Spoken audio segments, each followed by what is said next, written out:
Thank you, Madam Speaker. I thank the gentlewoman for yielding. Madam Chair, thank you for your patriotic leadership on the House Administration Committee and your invaluable service as a member and leadership as a member of the Select Committee on January 6th.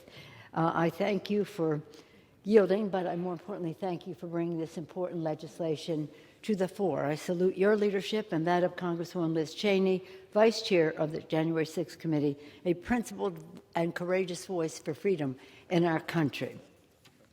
This legislation is a manifestation of their courage, their patriotism, their determination in our mission to save American democracy. Thank you, Chairwoman Lofgren. Thank you, Vice Chair Cheney. Madam Speaker, we are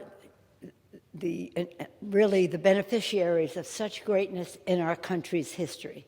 Our founders, Thomas Paine said, the times have found them to declare independence, to fight a war for independence against the greatest naval power that existed at the time, to win that war under the leadership of our great patriarch, seen there, George Washington, and then to write our founding documents. Thank God they made them amendable so that we could ever have expanding freedom in our country. And one of their documents, early documents, the Declaration of Independence, has been called by some the greatest document of the millennium, of 1,000 years. Then some years later, the unity of the Union was under threat.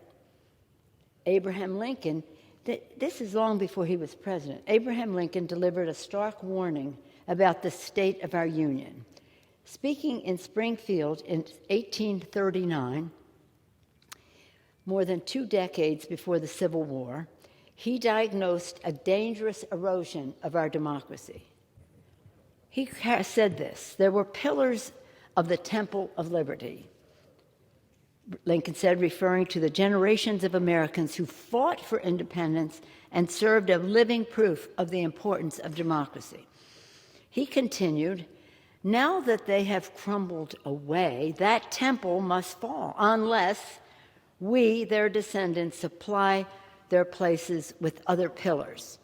His words ring just as true today as we confront a dire threat to our democracy and a duty to supply new pillars to preserve it. On January 6, 2021, an insurrection erupted at the Capitol seeking to nullify the results of a free and fair election.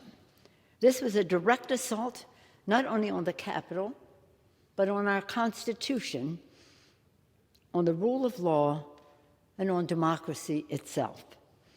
A direct assault on the Constitution because the Constitution said that day that the Congress would, again, certify the election of Joe Biden and Kamala Harris per the Constitution by presenting the Electoral College vote. And so that was an assault on the Constitution. That was that day. It wasn't just any day. It was the day that the Constitution was supposed to be honored. Now we have a solemn duty to ensure that future efforts to undermine elections cannot succeed. That's why the House established the Select Committee on January 6th, to find the truth of the attack and ensure that it could never happen again. And since then, there have been attempts across the country to nullify future elections. That is why today we are taking an historic and bipartisan legislative action to safeguard the integrity of future presidential elections. The Presidential Election Reform Act takes 4 necessary steps. First, the bill reaffirms that under the Constitution, the Vice President has no authority to reject a slate of electors or delay the count in any way. This was the heart of the former president's illegal false electoral scheme. Secondly, the bill directly limits the type of objections to only those outlined in the Constitution, which can be raised during certification. Just can't raise any and all, those that are allowed in the Constitution. And all objections would require 1/3 of each chamber to be entertained and a majority to be sustained. Third, our bill requires governors to transmit lawful election results to Congress, lawful election results to Congress, or be compelled to by a federal court. Under this proposal, no rogue governor can unlawfully subvert the will of the people. The will of the people, the heart of a democracy, expressed in the democratic electoral process. And fourth, our bill makes crystal clear that states cannot change the rules governing an election after the election has occurred. Did you hear that? Cannot change the rules governing an election after the election has occurred, preventing radical state legislators from attempting to nullify the election. I keep using that word, nullify. These changes are imperative right now. Emboldened by January 6th, MAGA politicians are waging a sinister campaign across the country to subvert our future elections, peddling the big lie that the 2020 election was stolen, assembling an army of operatives to intimidate voters at the polls and poll workers as well, and even threatening to reverse results for which they disagree. Wait a minute, we're talking about a democracy. Threatening to reverse results for which they disagree? And let me be clear, this is a kitchen table issue for families, and we must ensure that this anti-democratic plot cannot succeed.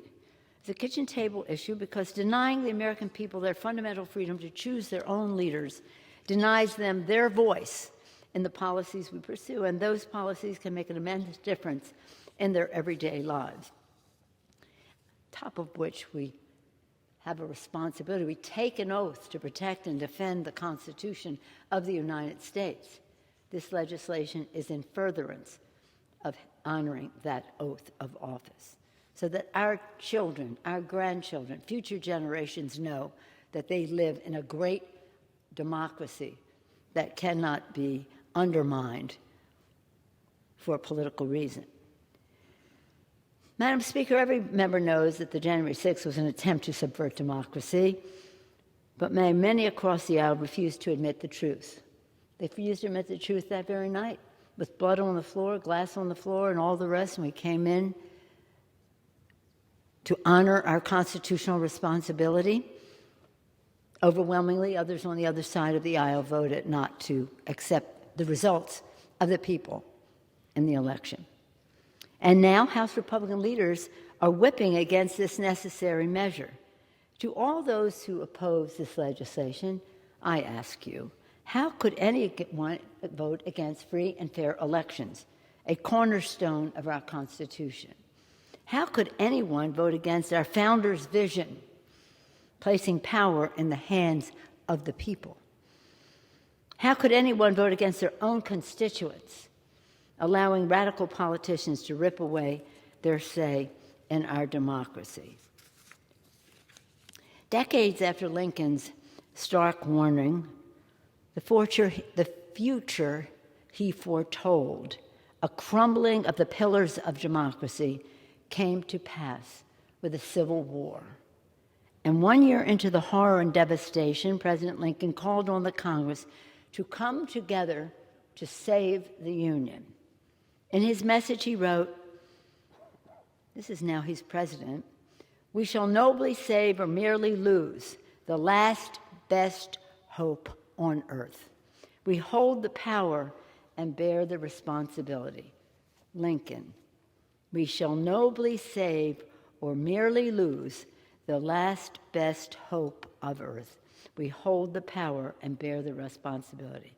Today, American democracy, the last best hope of earth, is again in grave danger, and its fate is in our hands. So I implore every member to heed Lincoln's words, to stand up for the rule of law and our Constitution.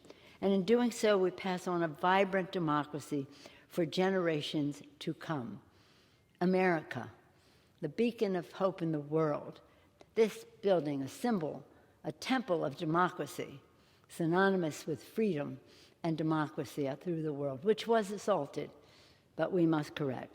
And with that, I urge a resounding bipartisan aye vote on the Presidential Election Reform Act in gratitude to Madam Chair Zoe Lofgren, Chair of the House Administration Committee and member of the January 6th Committee, and our very distinguished Vice Chair of the January 6th Committee. Thank you for your patriotism. Thank you for your leadership. Thank you for your courage.